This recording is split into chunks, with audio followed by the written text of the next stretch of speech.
బంగ్లాదేశ్ మాజీ ప్రధాని అలాగే భారత్కి అనుకూలంగా ఉండే షేక్ హసీనాకు బంగ్లాదేశ్ కోర్టు ఉరి శిక్ష విధించినట్లుగా వార్తలు వస్తూ ఉన్నాయి. దీంతో ఒక్కసారిగా అవామీ లీగ్కు మద్దతుగా ఉండే అనేక మంది లక్షలాది మంది ప్రజలు బంగ్లాదేశ్ రోడ్ల మీదకు వచ్చి నిరసన వ్యక్తం చేస్తూ ఉన్నారు.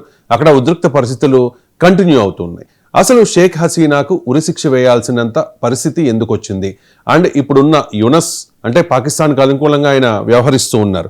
అలాగే కొంతమంది మత ఛాందసవాదులు ఎందుకు షేక్ హసీనాపై ఇంత పగ పెంచుకున్నారు అంటే ఏం చెప్తారు? ఎస్ అండి, international criminal tribunal of Bangladesh court ఈరోజు షేక్ హసీనాకి ఉరిశిక్ష ప్రకటించడం జరిగింది. భయంకరంగా ఒక బంగ్లాదేశ్లో అల్లర్లు కూడా చెలరేగుతున్నాయి. ఎంతటి దారుణం అంటే ఈరోజు లాస్ట్ 2024 ఆగస్టులో జులై రెవల్యూషన్ అంటూ వచ్చిన బంగ్లాదేశ్ జన్జెడ్ మూమెంట్ లాంటి ఒక భయంకరమైన మూమెంట్ ఈరోజు ఢాకా అంటే బంగ్లాదేశ్ రాజధాని స్తంభించిపోయినట్టు తెలుస్తుంది. ఎందుకంటే షేక్ హసీనాకి సపోర్ట్గా ఈ మూమెంట్ జరుగుతుంది. ఈ మూమెంట్ ఏమీ వేరే విధంగా జరగడం లేదండి. షేక్ హసీనా అవామీ లీగ్ సుమారు 2 దశాబ్దాల పాటు బంగ్లాదేశ్ని పరిపాలించిన అత్యధిక కాలం బంగ్లాదేశ్లో ప్రధానిగా ఉన్న షేక్ హసీనా ఈరోజు భారతదేశంలో తలదాచుకుంటుంది.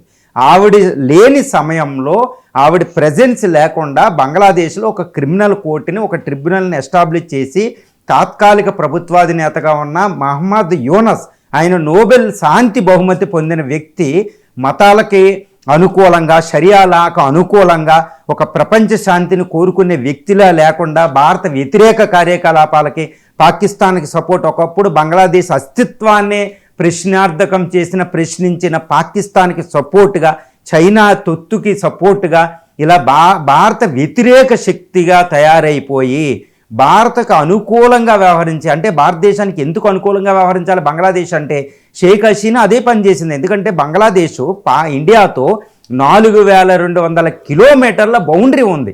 చుట్టూరు ఇండియా ఉంటుంది. అలాంటి దేశంతో సత్సంబంధాలు లేకుండా బంగ్లాదేశ్ అస్తిత్వమే ఉండదు. పైగా బంగ్లాదేశ్ అవతరణకు సహాయపడిందే భారతదేశం. అటువంటి భారతదేశంతో అద్భుతమైన సంబంధాలు పెట్టుకుంటూ ఉన్న షేక్ హసీనాకి వ్యతిరేకంగా యూనస్ ప్రభుత్వం ఈరోజు విధించిన ఉరి శిక్ష సామాన్యమైనది కాదండి. ఇది భారతదేశానికి వ్యతిరేకంగా యూనస్ ప్రభుత్వం చేస్తుంది. అందుకే షేక్ హసీనా పార్టీ క్యాడర్లో కొన్ని కోట్ల మంది ఉంటారన్నమాట బంగ్లాదేశ్లో. ఈరోజు వాళ్ళంతా రోడ్ల మీదకి రావడం జరిగింది. ఈవెన్ విలేజ్ల్లో కూడా ప్రదర్శన ఉంది ఎక్కడికక్కడ. ముఖ్యంగా ఢాకా నుంచే మనకు వార్తలు వస్తున్నాయి. ఢాకాలో యూనస్ ప్రభుత్వానికి, యూనస్ నివాస యోగ్యానికి ముందే క్రూడ్ బాంబులు, పెట్రోల్ బాంబులు పేలడం జరుగుతుంది. హింస, కొన్ని కార్లు అక్కడ కాలుతున్నాయి, టైర్లు కారడం కూడా మనం చూస్తూ ఉన్నాం. తర్వాత రెండో విషయం ఏంటంటే ఈయన బ్యాంకు, గ్రామీణ బ్యాంకు, ఆ బ్యాంకే ఆయనకి నోబెల్ పీస్ ప్రైజ్ వచ్చింది. అలాంటి బ్యాంకును కూడా తగలబెట్టడం జరుగుతుంది. అంటే రోడ్ల మీదకి వచ్చారు. షూటెడ్ సైట్ ఆర్డర్స్ అంటే ఎవరైనా ఈ క్రూడ్ బాంబులు వేసిన వేళనే సంపెయ్యండి, షూటెడ్ సైట్ ఆర్డర్స్ జారీ చేయడం కూడా జరిగింది. ఈ ఢాకా పోలీస్ చీఫ్ ఇది ప్రెస్ కాన్ఫరెన్స్లో చెప్పడం కూడా జరిగింది. ఢాకా ఈజ్ ఆన్ ఫైర్ అనమాట. అంటే బంగ్లాదేశ్ మాజీ ప్రధాని షేక్ హసీనాకి అవామీ లీగ్ పార్టీ అంటే అతిపెద్ద ప్రజాదరణ పార్టీ గల బంగ్లాదేశ్లో ఈరోజు దానిపై బ్యాన్ ఉంది. ఆవిడ మీద ఉరిశిక్ష. ఆవిడతో పాటు ఎక్స్ హోమ్ మినిస్టర్ ఆయన కూడా పరారీలో ఉన్నారు, ఖాన్ అని. తర్వాత అప్పుడు బంగ్లాదేశ్ అంటే లాస్ట్ ఇయర్ 2024లో బంగ్లాదేశ్ అల్లర్లు జరిగినప్పుడు పోలీస్ చీఫ్గా ఉన్న ఆయన ఈరోజు జైల్లో ఉన్నారు. ఆయన అప్రూవర్గా మారి ఇటు షేక్ హసీనాకి, ఎక్స్ హోమ్ మినిస్టర్కి వ్యతిరేకంగా ఆయనతో సాక్ష్యం చెప్పించడం జరిగింది. బంగ్లాదేశ్లో టార్చర్ ఎలా ఉంటుందో తెలుసు. జైల్లో అప్రూవర్గా మారడం అంటే ఏ పరిస్థితిలో వాళ్ళు మారతారో తెలుసు. ఇది ఆవిడికి విధించిన ఉరిశిక్ష లేదా కంప్లీట్ లైఫ్ ఇంప్రిజన్మెంట్, బతికున్నంత వరకు జైల్లోనే ఉండడం అనే శిక్ష మాత్రం అంతర్జాతీయ సమాజం కూడా గర్హిస్తుంది. ముఖ్యంగా షేక్ హసీనా ఇది ఇండియాలో ఢిల్లీలో ప్రెస్తో, ఇంటర్నేషనల్ ప్రెస్, ఇండియన్ ప్రెస్తో మాట్లాడుతూ ఆవిడ చెప్పింది ఏంటంటే నా ఆబ్జెన్స్లో ఇది జరుగుతుంది, నా మీద ఫేక్ చార్జెస్ యూనస్ ప్రభుత్వం ఫ్రేమ్ చేసింది, నేను కాదు, బంగ్లాదేశ్లో హింసకి, టార్చర్కి అంటే ఒక 5 ఇష్యూల మీద ఈవిడికి ఉరిశిక్ష, లైఫ్ ఇంప్రిజన్మెంట్ వేయడం జరిగింది. ఆ లైవ్ ఏంటంటే బంగ్లాదేశ్ యొక్క ఆర్మీ యొక్క హెలికాప్టర్స్ని, డ్రోన్స్ని ప్రజల మీదకి వాడడం, 2 కిడ్నాపింగ్స్, కిల్లింగు ఇలాంటివి స్టేట్ మిషనరీ ఉపయోగించి అది 2వ ఫ్రేము. ఇలా 5 ఫ్రేమ్స్ ఉపయోగించడం జరిగింది. 5 ఆరోపణలు ప్రధానమైన. ఇవన్నీ ఫేక్ ఛార్జెస్, నాకు వ్యతిరేకంగా ఎటువంటి సాక్ష్యాలు లేవు అని షేక్ హసీనా ప్రకటించడం జరిగింది ఢిల్లీలో. కానీ అక్కడ షేక్ హసీనా, ఇప్పుడు బంగ్లాదేశ్ తాత్కాలిక ప్రభుత్వాధినేత అయిన యూనస్ మాత్రం భారత వ్యతిరేక శక్తులకి ఈ ప్రోద్బలం అందిస్తూ వాళ్ళని స్ట్రెంగ్తన్ చేస్తూ ఆయన ఎట్టి పరిస్థితుల్లో షేక్ హసీనాని ఇండియా బంగ్లాదేశ్కి అప్పగించాలి, ఆవిడని బయటకు మాట్లాడనివ్వకూడదు, షేక్ హసీనాకు ఉరిశిక్ష ఒకటే అని మాట్లాడడం జరిగింది. ఈ ఇంటర్నేషనల్ క్రిమినల్ ట్రిబ్యునల్ ఆఫ్ బంగ్లాదేశ్లో కూడా అక్కడ ప్రాసిక్యూటర్ విచారణ చేసేవాళ్ళు మాత్రం ఆవిడకి 14 అయినా ఉరిశిక్షలు విధించాలి, ఆవిడకి ఉరిశిక్షకు అర్హురాలు, ఆవిడ బయటకు తిరగడానికి లేదు, యాంటీ బంగ్లాదేశీ అనుకుంటూ ఆవిడ ప్రాసిక్యూషన్ చేయడం జరిగింది. ఇది ఒక అంతర్జాతీయ చట్టాలకు అనుకూలంగా సహజ న్యాయ సూత్రాలకు అనుకూలంగా ఈ international criminal court of tribunal of బంగ్లాదేశ్లో విచారణ జరిగిందని మనం చెప్పొచ్చు. ఇది చాలా భయంకరం. ఇప్పుడు అంటే బంగ్లాదేశ్ 1971 నాటి పరిస్థితి మళ్ళా బంగ్లాదేశ్లో సంభవించింది. ఇందులో అటు పాకిస్తాను, ఇటు China forces, Islamic forces, anti Indian forces ఇవన్నీ ఉండడం.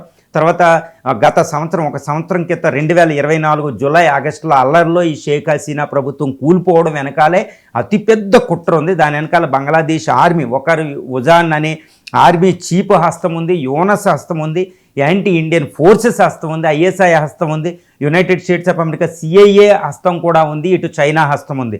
ఇన్ని ఫోర్సెస్ ఈరోజు బంగ్లాదేశ్లో తయారయ్యి యాంటీ ఇండియా యాక్టివిటీ చేస్తుంది. షేక్ హసీనాకి ఉరిశిక్ష అంటే అది భారతదేశానికి అతిపెద్ద హెచ్చరిక. ఎందుకంటే యాంటీ ఇండియా ఈ కూటమి అనేది భారత వ్యతిరేక శక్తులుగా తయారయ్యి భారత అనుకూలంగా ఉండే షేక్ హసీనాని పూర్తిగా రిమూవ్ చేయడం, ఆ పార్టీ లేకుండా చేయడం అంటే ఏంటి, బంగ్లాదేశ్ మరో పాకిస్తాన్గా తయారవుతుంది. కాబట్టి బంగ్లాదేశ్లో షేక్ హసీనాకు ఉరి అనే అంశం భారతదేశానికి చాలా భారత జాతీయ భద్రతకి, ఈ సావరెంటికి, ఆ north east India, west Bengal ఈ ప్రాంతంలో అంటే ఈస్ట్ ఇండియా ప్రాంతంలో తీవ్రమైన భద్రతా లోపానికి, ఇటు సౌత్ ఇప్పుడు చైనా వచ్చి ఇక్కడ బంగాళాఖాతంలోకి హిందూ మహాసముద్రంలో కూడా ఎంటర్ అవుతుందండి. సో బంగ్లాదేశ్ చైనాకి వేదికగా అవుతుంది, ఇటు యాంటీ ఇండియన్ యాక్టివిటీస్, ISI యాక్టివిటీస్కి వేదిక అవుతుంది. ఈరోజు షేక్ హసీనా ఉరి అంటే, షేక్ హసీనాని జైల్లో పెట్టడం అంటే అది ఇండియాకి తీవ్రమైన ప్రతిఘటం, తీవ్రమైన ప్రమాదం. అటు బంగ్లాదేశ్ పీపుల్కే కాదు, ఇండియాకు కూడా చాలా తీవ్రమైన ప్రమాదం. అందుకనే ఇటు బంగ్లాదేశ్లో అల్లర్లు అనేవి ఇప్పుడు షేక్ హసీనా ప్రభుత్వం షేక్ హసీనాకి వ్యతిరేకంగా ఏమైనా తీరుతుందంటే అది చెప్పలేము. ఎందుకంటే యూనస్ ప్రభుత్వం అటు యాంటీ ఇండియన్ యాక్టివిటీస్కి ప్రాతినిధ్యం వహిస్తూ ఎట్టి పరిస్థితుల్లో షేక్ హసీనాని టోటల్గా రిమూవ్ చేద్దాం, అవామీ లీగ్ పార్టీ అనేది లేకుండా. అవామీ లీగ్ పార్టీ అంటే ముజిబుర్ రెహమాన్, అంటే ఇందిరాగాంధీ 1971లో ముజిబుర్ రెహమాన్ పార్టీకి సపోర్ట్ చేసి, అంటే షేక్ హసీనా ఫాదర్కి సపోర్ట్ చేసి బంగ్లాదేశ్ అవతరణకు సాయం చేసి ఆ అవామీ లీగ్ పార్టీ అక్కడ ఉండేటట్టు చేశాం. అంటే అవామీ లీగ్ పార్టీ, ఆ ముజిబుర్ రెహమాన్ జాతిపిత బంగ్లాదేశ్, ఆయన టోటల్లో మొత్తం రిమూవ్ అయిపోవడం, ఆయన యొక్క కూతురు షేక్ హసీనా రిమూవల్ అంటే అవామీ లీగ్ పార్టీ అంటే ఇంకా భారతదేశం యొక్క ఇంప్రింట్స్ అనేవి బంగ్లాదేశ్లో కనపడకుండా చేయడమే ఇప్పుడు మహమ్మద్ యూనస్ ప్రభుత్వం లక్ష్యం అని చెప్పొచ్చు. కాబట్టి ఇప్పుడు షేక్ హసీనా పరిస్థితి, దారుణమైన పరిస్థితి, అది భారతదేశానికి కర్ణ సంఘటన, చాలా ప్రమాదం అని మనం చెప్పొచ్చండి. ఇక ప్రస్తుతం షేక్ హసీనా ఢిల్లీలో భారత్లో ఆశ్రయం పొందుతూ ఉన్నారు. పదవి పోయిన తర్వాత ఒకవేళ ఉరిశిక్ష పడితే షేక్ హసీనాకి అప్పుడు అంతర్జాతీయంగా భారత్ మీద ఒత్తిడి ఉంటుంది. మరి భారత్ ఏం చేసే అవకాశం ఉంది? బంగ్లాదేశ్ విషయంలో మోదీ దౌత్య విధానంపై మీ విశ్లేషణ ఏంటి? ఎస్ అండి, ఇప్పుడు బంగ్లాదేశ్ అనేది ఇండియాతో 4196 కిలోమీటర్ల బౌండరీ, అంటే అత్యధిక బార్డర్ మనం షేర్ చేసుకునేది ఇటు చైనాతో కాదు, పాకిస్తాన్తో కాదు, బంగ్లాదేశ్లో షేర్ చేసుకుంటున్నాం. ముఖ్యంగా బంగ్లాదేశ్తో మన నార్త్ ఈస్టర్న్ స్టేటు మొత్తం 8, అంటే నార్త్ ఈస్ట్ 8 రాష్ట్రాలతో కలిపి వెస్ట్ బెంగాల్ సుమారు 8 రాష్ట్రాలు దానితో బౌండరీ ఉన్నాయి. ఇవన్నీ సెన్సిటివ్ స్టేట్స్ అనమాట. నార్త్ ఈస్ట్లో త్రిపుర, మిజోరాం, అస్సాం, ఈ అరుణాచల్ ప్రదేశ్, ఈ రాష్ట్రాలు, వెస్ట్ బెంగాల్, ఇటు సిక్కిం, ఇవన్నీ ఏంటంటే చాలా సెన్సిటివ్ స్టేట్స్. అక్కడ బౌండరీ షేర్ చేసుకుంటున్నాం.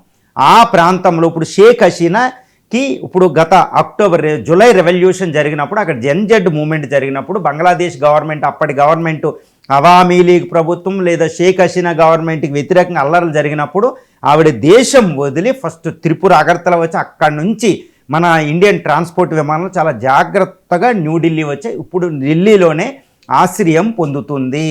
ఒకప్పుడు దలైలామాకి మనం ఆశ్రయం ఇచ్చినట్టే షేక్ హసీనాకి భారత ప్రభుత్వం, ప్రస్తుత మోడీ ప్రభుత్వం ఆశ్రయం ఇవ్వడం జరిగింది.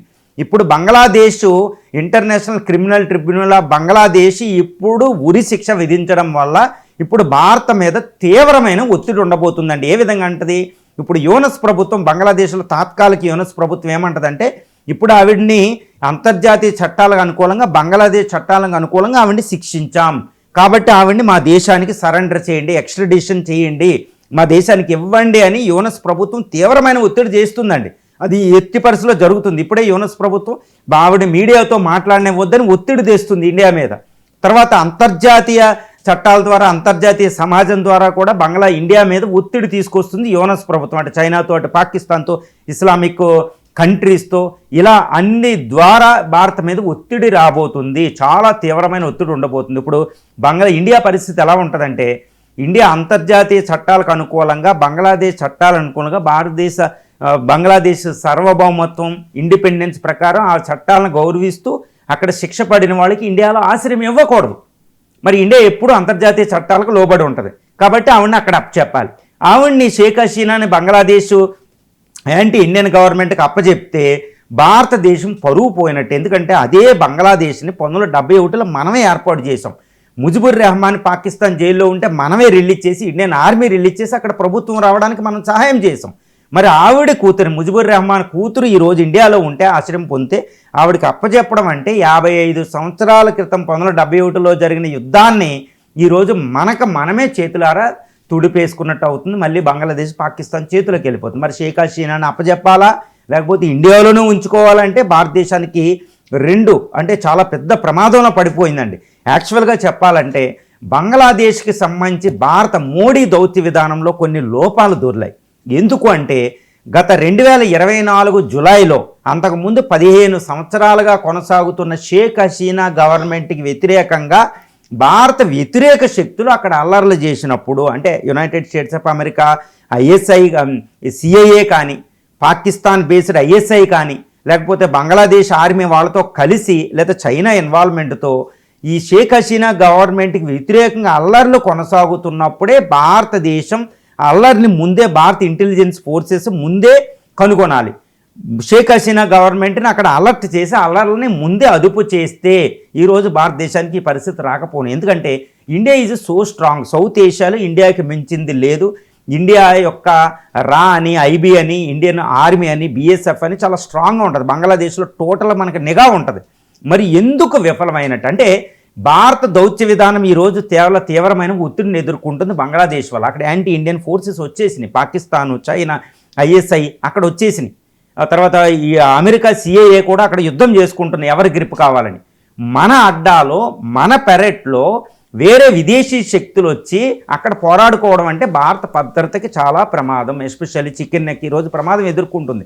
చైనా ఆయుధాలు వస్తున్నాయి. కాబట్టి ఎలా మరి ఈ సమయంలో అంటే మోడీ దౌత్య విధానం షేక్ హసీనా గవర్నమెంట్ పడిపోయేటప్పుడే అలర్ట్ అయ్యి పడిపోకుండా కాపాడుకుంటే అయిపోను. ఈరోజు పడిపోయింది. యూనస్, భారత వ్యతిరేక శక్తి మహమ్మద్ యూనస్ ప్రభుత్వం వచ్చింది. ఆ పాకిస్తాన్, ఇప్పుడు బంగ్లాదేశ్ ఆర్మీ అన్ని శక్తులతో, విదేశీ శక్తులతో కలుస్తుంది. ఒకప్పుడు 1971కి ముందు యాంటీ ఇండియా, పాకిస్తాన్లో ఒక భాగంగా ఉండే బంగ్లాదేశ్ ఈరోజు మరో పాకిస్తాన్గా ఇక్కడ మనకి ఈస్ట్ సైడ్, తూర్పు ఇండియా వైపు మరలింది. కాబట్టి మోడీ దౌత్య విధానంలో పెద్ద లోపం ఈ షేక్ హసీనా గవర్నమెంట్ పడిపోవడం. దాన్ని కాపాడవలసింది. మరి ఇప్పుడు ఏం చేయాలి మోడీ అంటే, షేక్ హసీనాని అప్పజెప్పడానికి లేదు. బంగ్లాదేశ్ ఎంత తీవ్రమైన ఒత్తిడి తెచ్చినా, అమెరికా, ఇస్లామిక్ కంట్రీస్ దిగిన చైనాలు ఒత్తిడి తెచ్చిన షేక్ హసీనాని మనం బంగ్లాదేశ్కి అప్పజెప్పడానికి లేదు. ఇప్పుడైనా మనం చాలా సర్దుబాటు ఉండాలి. ఎట్టి పరిస్థితుల్లో షేక్ హసీనాని భారత ప్రభుత్వం బంగ్లాదేశ్కి అప్పజెప్పదు. భారత ప్రభుత్వం చాలా జాగ్రత్తగా, తెలివిగా షేక్ హసీనాని పెట్టింది. ఎందుకంటే షేక్ హసీనా ముజిబుర్ రెహమాన్ కూతురు, అవామీ లీగ్ పార్టీకి అధినేత. అంటే బంగ్లాదేశ్లో అతిపెద్ద పార్టీకి అధినేత ఆవిడ. ఈరోజు ఆవిడ పదవి కోల్పోయినా, ఇండియాలో తలదాచుకుంటున్నా, ఆవిడ యొక్క పార్టీని బ్యాన్ చేసిన బంగ్లాదేశ్లో యూనస్ ప్రభుత్వం, బంగ్లాదేశ్లో తిరుగులేని శక్తి, ప్రజాదరణ గల పార్టీ అవామీ లీగే షేక్ హసీనా పార్టీయే. అంటే ఇప్పుడు బంగ్లాదేశ్ మొత్తం 20 కోట్ల మంది పాపులేషన్ ఉంటే అక్కడ సుమారు ఒక 50% ఈరోజు ఎలక్షన్ పెట్టిన అవామీ లీగ్ ప్రభుత్వాన్నే వాళ్ళు ఎన్నుకుంటారు. ఏదో ఢాకా పరిసర ప్రాంతాల ఇస్లామిక్ శక్తుల వాయిసే మనకు వినపడుతుంది. కాబట్టి షేక్ హసీనాని ఇండియాలో ఉండడం అంటే ఆవిడని మనం రక్షించడం అంటే బంగ్లాదేశ్ని రక్షించినట్టే. యాంటీ ఇండియన్ ఫోర్సెస్ తక్కువ అండి అక్కడ. బంగ్లాదేశ్ మొత్తం పాపులేషన్లో 10-20% ఇన్ఫ్లుయెన్స్ అవుతారు, మిగిలిన 80% చాలా న్యూట్రల్గా ఉంటారు. వాళ్ళు దేశభక్తులు, ఇండియాని ప్రేమిస్తారు. బంగ్లాదేశ్లో ఉండేది మన బెంగాలీయే, మన వెస్ట్ బెంగాల్లో ఉండే బెంగాలీ లాంగ్వేజే బంగ్లాదేశ్లో ఉంటుంది. 1971 యుద్ధాన్ని ఎవరైనా పరిశీలిస్తే ఒకటి అర్థమవుతుందన్నమాట. బంగ్లాదేశ్లో మతానికంటే చాలా శక్తివంతమైన ఫోర్స్ ఏదంటే భాష. పాకిస్తాన్ నుంచి ఎందుకు విడిపోయింది బంగ్లాదేశ్ 1971 అంటే బెంగాలీ భాషను రక్షించుకోవడానికి. భాష అనేది అక్కడ స్ట్రాంగ్ ఉంటుంది, లాంగ్వేజ్, అంతేకాని మతం కాదు. సో బెంగాలీ లాంగ్వేజ్ మన వెస్ట్ బెంగాల్లో ఉంటుంది, కలకట్ట ఈ ప్రాంతాల్లో. రెండు అవినాభావ సంబంధాలు ఉంటాయి. చారిత్రకంగా ఒక అద్భుతమైన సామ్రాజ్యం, మహాభారత సమయంలో అంగరాజ్యం, కర్ణుడి రాజ్యం, తర్వాత మౌర్య సామ్రాజ్యం, అశోకుడు సామ్రాజ్యం మనం గుర్తుపెట్టుకోవాలి. ఏదో బ్రిటిషోడు కుట్ర వల్ల 1905లో బెంగాల్ విభజన జరిగింది, తర్వాత దేశం తర్వాత విభజన జరిగింది. కానీ ఒక లాంగ్వేజ్ ఉంది, భారతదేశాన్ని అద్భుతంగా అక్కడ కలిపి ఉంచుతుందండి. కాబట్టి బంగ్లాదేశ్ని, షేక్ హసీనాని మనం రక్షించడం అంటే, భారత ఆర్మీ రక్షించడము అంటే షేక్ హసీనా బంగ్లాదేశ్ని రక్షించే బాధ్యత ఈరోజు ఇండియా ఉంది. కాబట్టి షేక్ హసీనాని ఇండియా అప్పచెప్పకూడదు. మోడీ ప్రభుత్వం దీని మీద ఒకప్పుడు షేక్ హసీనా గవర్నమెంట్ కూలిపోయేటప్పుడు మోడీ యాక్టివ్గా లేరు, కానీ తర్వాత చాలా యాక్టివ్ అయ్యారు. ఇప్పుడు అజిత్ దోవల్ రంగంలో ఉన్నారు. షేక్ హసీనాని ఎట్టి పరిస్థితుల్లో ఇండియా బంగ్లాదేశ్కి చెప్పకూడదు, చెప్పదు కూడా. అవసరమైతే ఇండియన్ ఆర్మీని అక్కడ తీసి యుద్ధాన్నైనా చేస్తుంది. ఎంజీరావు గారు, ప్రజెంట్ బంగ్లాలో పాకిస్తాన్ అండ్ చైనా ఈ 2 దేశాలు పాగవేసినట్టుగా కనిపిస్తోంది. అండ్ భారత వ్యతిరేక శక్తుల్లోకి బంగ్లా వెళుతోన్న పరిస్థితి ఉంది అక్కడ. సో ఇందిరా నేతృత్వంలో భారతదేశం 1971లో బంగ్లాదేశ్ విమోచనం కోసం అప్పుడు యుద్ధం చేసింది. అలాంటి యుద్ధమే ఇప్పుడు మోదీ నేతృత్వంలో చేయాల్సిన అవసరం ఉందని మీరు భావిస్తూ ఉన్నారా? ఎస్ అండి. ఇప్పుడు బంగ్లాదేశ్ 1,44,000 చదరపు కిలోమీటర్లతో సుమారు 18 నుంచి 20 కోట్ల మంది ప్రజలతో అత్యధిక జనసామర్థ్యంతో అత్యధిక వేగంగా అభివృద్ధి చెందుతున్న ఆర్థిక వ్యవస్థ. కానీ ఇటువంటి బంగ్లాదేశ్ 1971లో అంటే ఇప్పటి నుంచి 54 సంవత్సరాల క్రితం అది పాకిస్తాన్లో ఉంటే, తూర్పు పాకిస్తాన్గా, దాన్ని ఒక బంగ్లాదేశ్ అవతరణ, ఒక కొత్త స్వతంత్ర దేశంగా ఆవిర్భావానికి భారతదేశం అప్పట్లో ఇందిరాగాంధీ ఇన్వాల్వ్ అయ్యి చాలా అద్భుతమైన బంగ్లాదేశ్ని విభజించి ఈ దేశాన్ని మనం ఏర్పాటు చేసాం. ఎందుకు ఏర్పాటు చేసాం 1971లో అంటే ఇప్పుడు అదే పరిస్థితి 2025లో రాబోతుందండి. 2025 1971లో ఇందిరా సైనిక జోక్యం చేసుకుని, అసలు భారతదేశం ఎప్పుడు సైనిక జోక్యాలు చేసుకోదు, అటువంటి భారతదేశాన్ని సైనిక జోక్యం చేసుకునేటట్టు అక్కడ పాకిస్తాన్ చేసింది 1971లో. అప్పుడు ఇందిరా ఇన్వాల్వ్ అయ్యి బంగ్లాదేశ్ అవతరణకి ఎటువంటి చర్యలు తీసుకుందో అటువంటి 1971 పరిస్థితులు ఈరోజు మళ్ళీ బంగ్లాదేశ్లో రిపీట్ అయ్యాయి, మళ్ళీ పునరావృతమయ్యాయి.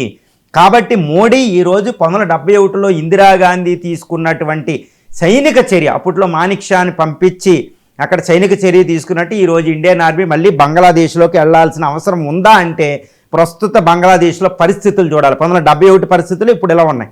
ఎందుకంటే 1971లో అప్పుడు జియా ఉల్ హక్ అనే పాకిస్తానీ డిక్టేటర్ ఒక ఎలక్షన్ పెడితే ఆ ఎలక్షన్లో ముజిబుర్ రెహమాన్ పార్టీ విన్ అయింది. అంటే ముజిబుర్ రెహమాన్ మొత్తం ఈ పాకిస్తాన్కి, తూర్పు పాకిస్తాన్కి ఒక అధ్యక్షుడిగా ప్రమాణ స్వీకారం చేయాల్సిన సమయంలో ఆయన ముజిబుర్ రెహమాన్ని జైల్లో పెట్టారు. ఎందుకంటే తూర్పు పాకిస్తాన్ అంటే బంగ్లాదేశ్ నుంచి పాకిస్తాన్ కూడా అధ్యక్షుడు అవడం ఏంటి, ఇస్లామాబాద్లో ఆయన ఒప్పుకోలే.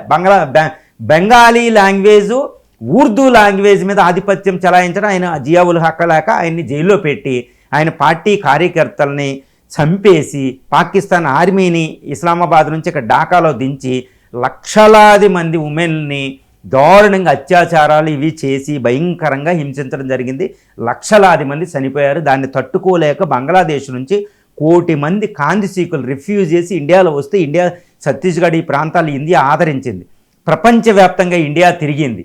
ఇందిరాగాంధీ తిరిగి ఎక్కడికక్కడ అంబాసిడర్ని అలర్ట్ చేస్తే ఈ అమెరికా పాకిస్తాన్కి సపోర్ట్గా వచ్చి ఇందిరాగాంధీని హెచ్చరించింది. అప్పుడు నిక్సన్ యుఎస్ ప్రెసిడెంటు, అదేవిధంగా హెన్రీ కిస్సింజర్ వార్నింగ్ ఇస్తే ఇందిరాగాంధీ అడ్డం తిరిగి నీ పని నువ్వు చూసుకో, నా పని నేను చూసుకుంటానని ఆయన దారుణమైన బూతులు ఉపయోగించిన ఇందిరాగాంధీ రష్యాతో, అప్పుడు యుఎస్ఎస్ఆర్తో ఫ్రెండ్షిప్ ట్రీటీ చేసుకుని సెక్యూరిటీ ఫ్యాక్ట్ చేసుకుని ఈ బంగ్లాదేశ్కి ఇండియన్ ఆర్మీని పంపించి కేవలం కొన్ని 48 గంటల్లో 93,000 ఆర్మీని పట్టుకుని జియావుల్ హక్ పాకిస్తాన్ ఆర్మీ తుత్తునియలు చేసి బంగ్లాదేశ్ విమోచన చేసింది ఇందిరాగాంధీ.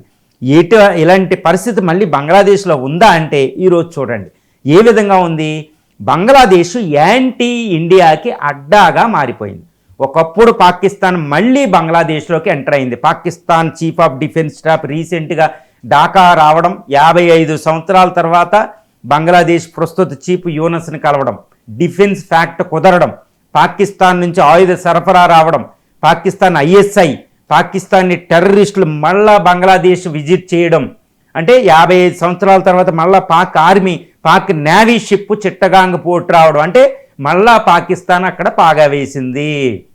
పాకిస్తాన్ భారత వ్యతిరేక శక్తులు ISI లాంటివి పాగా వేశాయి. అది ఒక పెద్ద కారణం ఇండియన్ ఆర్మీ ఎందుకు జోక్యం చేసుకోవాలనేది. ఇక రెండోది ఏంటంటే చైనా ఇప్పుడు లేలెన్ మన్హట్ అనే చికెన్ నెక్ దగ్గర ఉన్న రెండవ ప్రపంచ యుద్ధం కాలం నాటి ఎయిర్ బేస్ని అది మోడర్నైజ్ చేస్తుంది. చైనా నుంచి J-10 లాంటి ఫైటర్స్ అక్కడికి వస్తున్నాయి, ఒక డజన్ల కొద్ది. అది ఇండియాకి చాలా ప్రమాదం. ఈ ఎయిర్ డిఫెన్స్ సిస్టమ్ కూడా చైనా బంగ్లాదేశ్కి ఇస్తుంది. యూనస్ ప్రభుత్వం చైనా వెళ్ళి మరి చికెన్ నెక్ను ఆక్యుపై చేసుకుందామని యూనస్ మాట్లాడడం, నేపాల్ వెళ్ళి మాట్లాడడం, భారత వ్యతిరేక శత్రు దేశాలను ఐక్యం చేస్తుంది బంగ్లాదేశ్. ఒకవేళ పాకిస్తాన్ మీద ఇండియా అటాక్ చేస్తే ఇండియా చికెన్ నెక్ మీద నేను ఆక్యుపై చేస్తాను అంటూ బంగ్లాదేశ్ ఒక క్యాబినెట్ మినిస్టర్ మాట్లాడడం మనం చూస్తూ ఉన్నాం. ఎంత దారుణం ఉందో. అంటే చైనా పాకిస్తాన్లో అక్కడ పాగా వేసేసాయి. గుర్తుపెట్టుకోవాలి, యాంటీ ఇండియాకి ఒక అడ్డాగా బంగ్లాదేశ్ మారిపోయింది. చికెన్ నెక్ ప్రమాదంలో పడిపోయింది. దీంతో పాటు ఇటు చైనా వస్తే US ఊరుకోదు కదండి, వెంటనే United states of America CIA అక్కడ పాగా వేసింది. రీసెంట్గా ఢాకా ఒక షెరటాన్ హోటల్లో ఈ CIA ఏజెంటు జాక్సాన్ అరవెల్లి చనిపోవడం, అంటే అమెరికా అక్కడ పాగా వేసింది. రఖైన్ టెరిటరీ కోసం అమెరికా ఒప్పందం కుదుర్చుకోవడం, సెయింట్ మార్టిన్ ఐలాండ్ కోసం అమెరికా పావులు అవడం, చైనా వద్దనడం. అంటే చైనా అమెరికాలో అక్కడ కొట్టుకుంటుంటే ఇండియాకి ప్రమాదం కదండి. పాకిస్తాన్ అక్కడ పాగేస్తే ప్రమాదం కదా. చైనా ఈరోజు బంగ్లాదేశ్ ద్వారా ఇండియా వ్యతిరేక శక్తులకు అడ్డాకి కలకట్టా ఆక్యుపై చేయడానికి, అంటే నార్త్ ఈస్టర్న్ స్టేట్ని డివైడ్ చేయడం ఇండియా నుంచి, అది చైనా ఎత్తుగడ. అరుణాచల్ ప్రదేశ్ ఆల్రెడీ తాను అంటుంది. అంటే ఎంతటి అమెరికా ఇండియా వ్యతిరేక శక్తులకి ఈరోజు బంగ్లాదేశ్, అంటే 1971 నాటి పరిస్థితికి మించిన పరిస్థితి ఈరోజు బంగ్లాదేశ్లో ఈరోజు భారతదేశం ఎదుర్కొంటుంది. ఇది మోడీ దౌత్యవేదానికి అతిపెద్ద ఛాలెంజ్. రెండోది ఏంటంటే ఇక రానున్న దశాబ్దాల్లో ఈ బంగ్లాదేశ్ పాకిస్తాన్ న్యూక్లియర్ అంబ్రెల్లా, అంటే పాకిస్తాన్ తన న్యూక్లియర్ వెపన్స్ని బంగ్లాదేశ్లో పెట్టినా ఆశ్చర్యం లేదు. ఎందుకంటే ఇస్లామిక్ శక్తులు అటువంటి తీవ్రంగా ఉంటాయి. బంగ్లాదేశ్లో యాంటీ ఇండియన్ ఫోర్సెస్ ఉన్నాయి. అంటే బంగ్లాదేశ్ మరో అణు పాకిస్తాన్గా తయారవుతుంది. అంటే ఇండియా ఇదే సమయంలో 1971 నాటికి మించిన పరిస్థితులు ఉన్నాయి. ఇందిరా నాటి మించిన పరిస్థితులు ఈరోజు బంగ్లాదేశ్లో ఉన్నాయి. కాబట్టి ఈరోజు ఇప్పుడు బంగ్లాదేశ్లో షేక్ హసీనా ప్రభుత్వం కూలిపోతుంటే ఇండియా చూస్తూ ఊరుకుంది, చేతులు కట్టుకుని అంతర్జాతీయ చట్టాలు ధర్మం అనుకుంటూ. కానీ ఆ ధర్మమే ఈరోజు ఇండియా మొత్తాన్ని అస్తిత్వాన్ని ప్రశ్నిస్తుంది బంగ్లాదేశ్ నుంచి. కాబట్టి మోడీ ప్రభుత్వం అంతర్జాతీయ చట్టాలకు అనుకూలంగానేనండి. అంటే ఏంటి, దేశ సమగ్రతని సార్వభౌమత్వాన్ని రక్షించుకోవాలంటే ఈ పక్కన ఏం జరుగుతుందో చూడాలి. ఎందుకంటే బంగ్లాదేశ్ మన ఇండియాలో 8 స్టేట్లతో బౌండరీ ఉంది. త్రిపుర, మిజోరాం, అరుణాచల్ ప్రదేశ్, నాగాల్యాండ్ నుంచి సిక్కిము, ఈ వెస్ట్ బెంగాల్తో 2200 కిలోమీటర్ల బౌండరీతో ఉందండి ఈరోజు బంగ్లాదేశ్. బంగ్లాదేశ్లో ఏం జరిగినా కోట్ల మంది ప్రజలు ఈరోజు ఇండియాకు వస్తారు. మొత్తం ఇండియా నార్త్ ఈస్ట్ అంతటిని అస్తిత్వ పరిచేద్ది. భారతదేశం ఇంత వృద్ధిని కూడా నాశనం చేస్తాయి. చైనా, పాకిస్తాన్లో అక్కడికి వెళ్తే అణుబాంబులు పెడతాయి. అక్కడ వాళ్ళు ఆల్రెడీ J-10 లాంటి బాంబర్స్ పెడుతున్నారు, ఎయిర్ డిఫెన్స్ సిస్టమ్ ఇస్తున్నారు. సో ఇండియా భద్రతను ప్రశ్నిస్తున్నారు, కలకట్టా భద్రతను ప్రశ్నిస్తున్నారు వాళ్ళు. కాబట్టి ఇదే సమయం అనమాట. మోదీ ప్రభుత్వం ఇప్పటికే ఒక చిన్న తప్పు చేయడం జరిగింది. కాబట్టి బంగ్లాదేశ్లో యూనస్ ప్రభుత్వం విషయంలో షేక్ హసీనాకు ఉరిశిక్ష విధించింది. కాబట్టి బంగ్లాదేశ్లో ఇండియా ఆర్మీ ద్వారా జోక్యం కల్పించుకోవాలి. మన భారతదేశం ఆధ్వర్యంలో బంగ్లాదేశ్లో ప్రజాస్వామ్య ఎన్నికలు పెట్టాలి. అక్కడ యూనస్ ప్రభుత్వం కాకుండా ఇంకో ప్రజాప్రభుత్వాన్ని ఎస్టాబ్లిష్ చేయాలి. అంటే ఇండియాలో మళ్ళీ ఇందిరా పంపినట్టు మన భారత ఆర్మీ ఢాకాలో ఎంటర్ అవ్వవలసిన పరిస్థితి ఇక్కడ దాపురించింది. ఎందుకు అంటున్నానంటే ఈరోజు ఇండియా ఈజ్ రైజింగ్. ఇండియాని చాలా లోకుగా చూస్తాయి చైనా, పాకిస్తాన్. మనం వెళ్ళి టెర్రరిస్ట్ అటాక్ చేసిన ఇండియా ఏమనదు. ఇదేదో సాఫ్ట్ నేషను, ఎప్పుడు ప్రపంచ శాంతి అంటే ఒక నేషను, భారతదేశం ఏం కాదులే అని వాళ్ళు ఇష్టం వచ్చినట్టు మాట్లాడతారు. ఒక టెర్రరిస్టు కూడా భారత ప్రధానికి వార్నింగ్ ఇచ్చే రేంజ్, ఏదో కసూరి అనే ద రెసిస్టెన్స్ ఫోర్స్ అనే ఒక చిన్న తీవ్రవాది కూడా భారత ప్రధానికి వార్నింగ్ ఇవ్వడం. అదే ఇజ్రాయెల్కి వ్యతిరేకంగా వార్నింగ్ ఇవ్వమానండి, చైనాకి వ్యతిరేకంగా వార్నింగ్ ఇవ్వమండి, అమెరికాకు వ్యతిరేకంగా వార్నింగ్ ఇవ్వమానండి. మరి రైజింగ్ ఇండియా తన భద్రతని, తన అస్తిత్వాన్ని ప్రశ్నించే వాళ్ళ మీద ఎందుకు యాక్షన్ తీసుకోకూడదు? కాబట్టి ఇండియా తన అడ్డా అంటే తన నైబర్హుడ్ అండి, ఇదేమి ఎక్స్టెండెడ్ నైబర్హుడ్ కాదు, ఎక్కడో ఇరుగు పొరుగు కాదు. మన అపార్ట్మెంట్లో నివసించే వాళ్ళు ఇంట్లో మనకి హింస కలిగితే మనం కేసు పెట్టినట్టు ఈరోజు అక్కడ బంగ్లాదేశ్ చాలా దారుణమైన నార్త్ ఈస్ట్ దగ్గర ఉంది, చికెన్ నెక్ దగ్గర ఉంది. అక్కడ విపత్కర పరిస్థితులు వస్తే, అక్కడ యాంటీ ఇండియన్ ఫోర్సెస్ వస్తే, పాకిస్తాన్ చైనాలు అక్కడ ఉంటే, సిఐఏ అక్కడ ఉంటే, ఈ రోహింగ్యాలు అక్కడికి వచ్చి ఇండియాని ప్రశ్నిస్తుంటే నార్త్ ఈస్ట్ని తీసుకుంటామని గ్రేటర్ బంగ్లాదేశ్ మ్యాప్ రిలీజ్ చేయడం ధైర్యంగా వాళ్ళు కుదురుతుంటే మరి ఇండియా ఎందుకు యాక్షన్ తీసుకోకూడదు? కాబట్టి అంతర్జాతీయ చట్టాలకు అనుకూలంగానే మన భారతదేశ ఆర్మీ ఈరోజు బంగ్లాదేశ్లోకి ఎంటర్ అయ్యి బంగ్లాదేశ్లో ప్రజాస్వామ్య ఎన్నికలు పెట్టాలి. అక్కడ ఉన్న పాగా వేసిన చైనా ఫోర్సెస్ని తరిమేయాలి, యాంటీ ఇండియన్ ఫోర్సెస్ని తరిమేయాలి, ఐఎస్ఐ అంతర్జాతీయ ఇస్లామిక్ ఉగ్రవాదాన్ని తరిమేయాలి. కాబట్టి India has every right to intervene in the Bangladesh internal affairs now. వెళ్ళి అక్కడ కూర్చుని అవసరమైతే యుఎన్ వాళ్ళు ప్రపోజల్ పెట్టి మరీ అక్కడికి వెళ్ళాలి, వెళ్ళి అక్కడ బంగ్లాదేశ్లో ఇంటర్వ్యూన్ అవ్వాలి. భారత ఆర్మీ అక్కడ ఇంటర్వ్యూన్ అవ్వాల్సిన పరిస్థితి మనకు వచ్చేసింది. Sheikh Hasina Awami League party, Bangladesh nationalist party, అవసరమైతే జైషీ ఇస్లామీ పార్టీ ఇలాంటి ఇస్లామిక్ పార్టీలు కూడా ఇన్వాల్వ్ అయ్యాయి. కానీ ఎన్నికలు చాలా పారదర్శకంగా స్వేచ్ఛాయుత వాతావరణంలో బంగ్లాదేశీ పీపుల్ అందరూ స్వేచ్ఛాయుత వాతావరణంలో ఓటు వేసే విధంగా అక్కడ ప్రజాస్వామ్యాన్ని ఎస్టాబ్లిష్ చేయవలసిన బాధ్యత అప్పుడు ఇందిరాగాంధీ చేసినట్టు ఈరోజు మోడీ ప్రభుత్వం మీద ఉంది. ఇక్కడ ఏ మాత్రం తత్సర్యం చేసినా అక్కడ ఇండియా బంగ్లాదేశ్ ఒక మరో పాకిస్తాన్, ఈసారి అణు పాకిస్తాన్గా తయారవుతుంది. ఇటు పాకిస్తాన్ ఉంది పశ్చిమాన, మరి ఈస్ట్ను ఇంకో పాకిస్తాన్ ఉంటే భారతదేశ పరిస్థితి ఎలా ఉంటుంది? భారతదేశం వికసిత భారత్ అవుద్దండి. మోడీ అన్నట్టు వికసిత భారత్ అయిపోతుంది, మోడీ గారు అన్నట్టు 1947కి. కానీ అదే సమయానికి గుర్తుపెట్టుకోవాలి, IMF రిపోర్ట్ ప్రకారం పాకిస్తాన్ ఇటు బంగ్లాదేశ్లో కూడా $4.2 ట్రిలియన్ ఎకానమీ అవుతున్నాయి. అవన్నీ భారత వ్యతిరేకంగా, భారత పగతో రైజ్ అవుతాయి. మరి అప్పుడు నిరోధించగలదా? ఇది తప్పు. ఈరోజు మోడీ గారు ఒకప్పుడు నెహ్రూ చేసిన తప్పు ఇండియాని వెంటాడుతుంది జమ్మూ అండ్ కాశ్మీర్లో అంటారు. అదేవిధంగా ఈరోజు మోడీ ప్రభుత్వం తత్సర్యం చేసి బంగ్లాదేశ్లో ఆర్మీని పంపకుండా అంతర్జాతీయ చట్టాలన్నీ అలా కూర్చుంటే 2047 నాటికి అప్పుడున్న ప్రధాని ఈరోజు మోడీని విమర్శించాల్సిన పరిస్థితి వస్తుంది. కాబట్టి భవిష్యత్ తరాలకు అనుకూలంగా, భారత భవిష్యత్తుకు అనుకూలంగా ఈరోజు బంగ్లాదేశ్లో ఇండియన్ ఆర్మీ వెళ్లాల్సిందే. ఇది చాలా జాగ్రత్తగా నేను అంతర్జాతీయ చట్టాలకు అనుకూలంగా బంగ్లాదేశ్ పరిస్థితులను ఇదంతా ఊహించి నేను మాట్లాడుతున్నా. Indian army should intervene in the Bangladesh internal affairs. We should establish A democratic government in Bangladesh.